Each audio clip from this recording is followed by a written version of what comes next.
السلام عليكم ورحمة الله وبركاته. بعد السلام يقينا زادي زند پر مناسب نبرم چې زادي دوست مخکې وعده او نصیحت کوم، خصوصا د ټولو په اجازه زه یو څو لنډه مختصره خبره عرض کولو اجازه غواړم. نن چې موږ کومه موضوع تیاره کړې هغه د علم په باره کې ده چې علم څومره لوړه مرتبه ده، څومره لوړ مقام ده. معزز الله رب العزت په قرآن عظیم شان کې فرمایي: يرفع الله الذين آمنوا منكم والذين أوتوا العلم درجات. پورته کړي دي هغه کسان آمنوا چې د ایمان وړي منکم د تاسو نه، والذین هغه کسان اوتوا العلم چې د علم حاصل کړي درجات او لوړه مرتبه. دارنګه رسول الله صلی الله علیه وسلم حدیث ده: طلب العلم فریضة على كل مسلم. طلب کول زده کول د علم په هر مسلمان باندې فرض دی. معززو ورسته خپله موضوع ته یو ورځ یو طالب ده علم حاصلوي، په کوټه کې ناست دی، کتاب یې لاندې مطالعه کوي، ډیوې ته ناست ده. په دغه وخت کې د ډیوې تلپ څه ختم کړ په طالب صاحب، نو بیا طالب ته دا شی نه و چې دا کتاب کتل او مطالعه یې کړې وه. طالب رجه شو کتنه وویل کیسه کې ګټې چې رونو پیدا کړي دا بیا هلته مطالعه وکړي، کتاب زده کړي. لارې ځي کې ما رونو وته هغې ته ورغی، کله چې رونو ته ورغی کړکۍ رونو وه، هغې ته دا وویل کتاب یې ړنګ کړ، هغې نه مطالعه یې کوله، یو څو لیکې مې زده کړل. بیا به نور ډېرو ته به کېناست، هغه به یې کړې، بیا به بیا رونو ته به کېناست، بیا به یې څو لیکې زده کړې. په دغه وخت کې محمود غزنوي رحمه الله دا یو نوی بچه و، ده په زړه کې درې ارمانونه وو. یو ارمان دغه چې رسول پاک صلی الله علیه وسلم یې په خدمت کې درلود. دویم ارمان دغه چې آیا زه د خپل پلار سبکتګي زوی یم او که نه. دریم دغه چې د دین په شعبه کې بهتره شعبه کې مې وګورو. کله چې محمود غزنوي رحمه الله د طالب یې ولید چې کړکۍ ته ور وکړه کتاب زده کوي،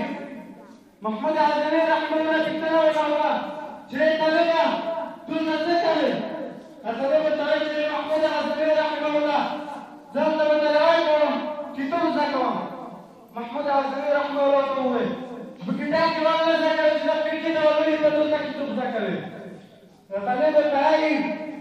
چې موږ ډېر تېل ختم کړو، نو زه ذکر غواړم دلته زه کړکۍ ته ور ولید کتاب زده کوم.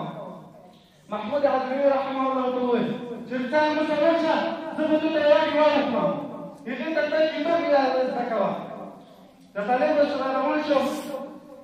محمود غزنوي رحمه الله یوه ډیوه ورته وخوسته، هغې ته یې ګل ورته ورنیژول، بیا یې ورکړه ورته ویې ویل چې ته په کتاب کې دلته مطالعه کوه، کتاب زده کوه. نو طالب ډیوه وروسته په کتاب کې ورته ولګوله، ده به کتاب زده کوم. محمود غزنوي رحمه الله شپې ویدلی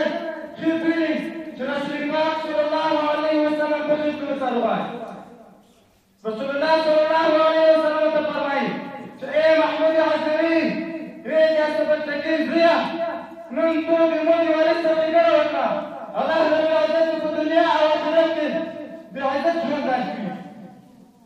زه رسول پاک صلی الله علیه وسلم یم. کله چې محمود غزنوي رحمه الله د جیب نه رجوع شو، نو د ده درې ارمانونه پیدا شو.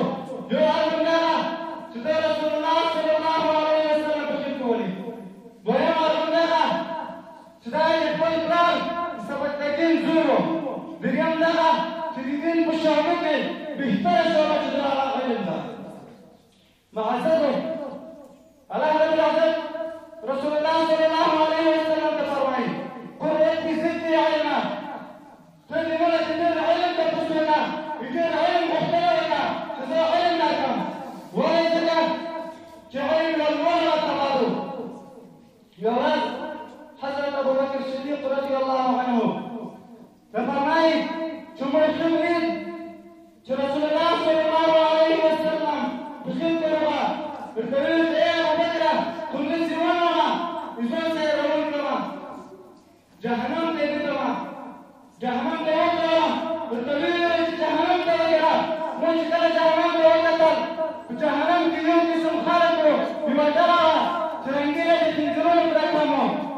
دوی په څلور قسمو ډېرې دندې دي وطنه دوی وینې څکله او زوی څکله دا واقعه ابو بکر صدیق رضی الله عنه رسول الله صلی الله علیه وسلم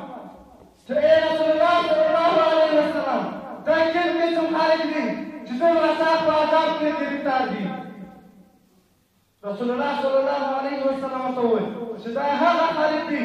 چې علماو ته دې سره شو صحابه کرامو ته دې سره شو نن دی په دا عذاب کې ګرفتار دي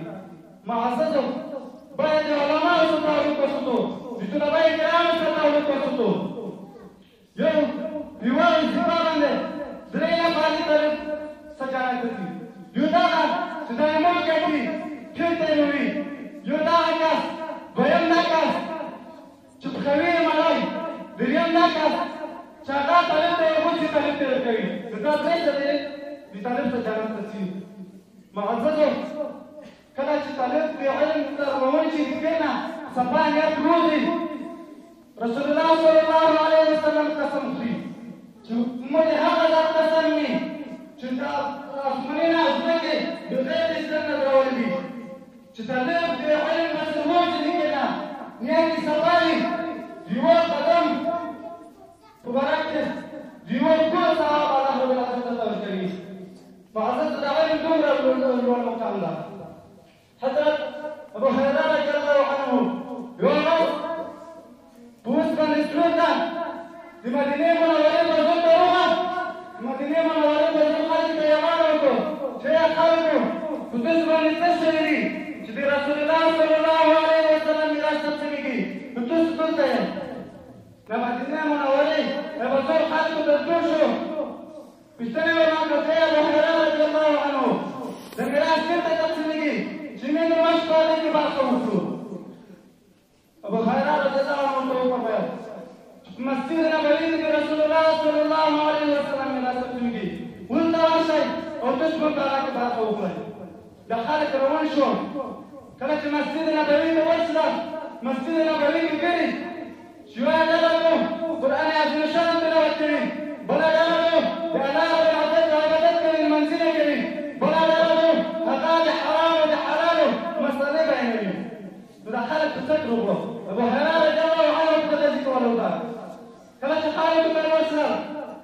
ابو هريره رضی الله عنه ورته فکر وکړ چې خلکو څه وکړ تاسو په هغه رسول الله صلی الله علیه وسلم په میراث کې واقع کړم خلق توجه ابو هريره رضی الله عنه هو داخل رسول الله صلی الله علیه وسلم میراث تقسیم دو ابو هريره رضی الله عنه فرمایا سبحان جماعت کې په مسجد نبوي کې هیڅ نه یو د خلق توجه په جوړه زره د قرآن عظیم شان تلاوت کوو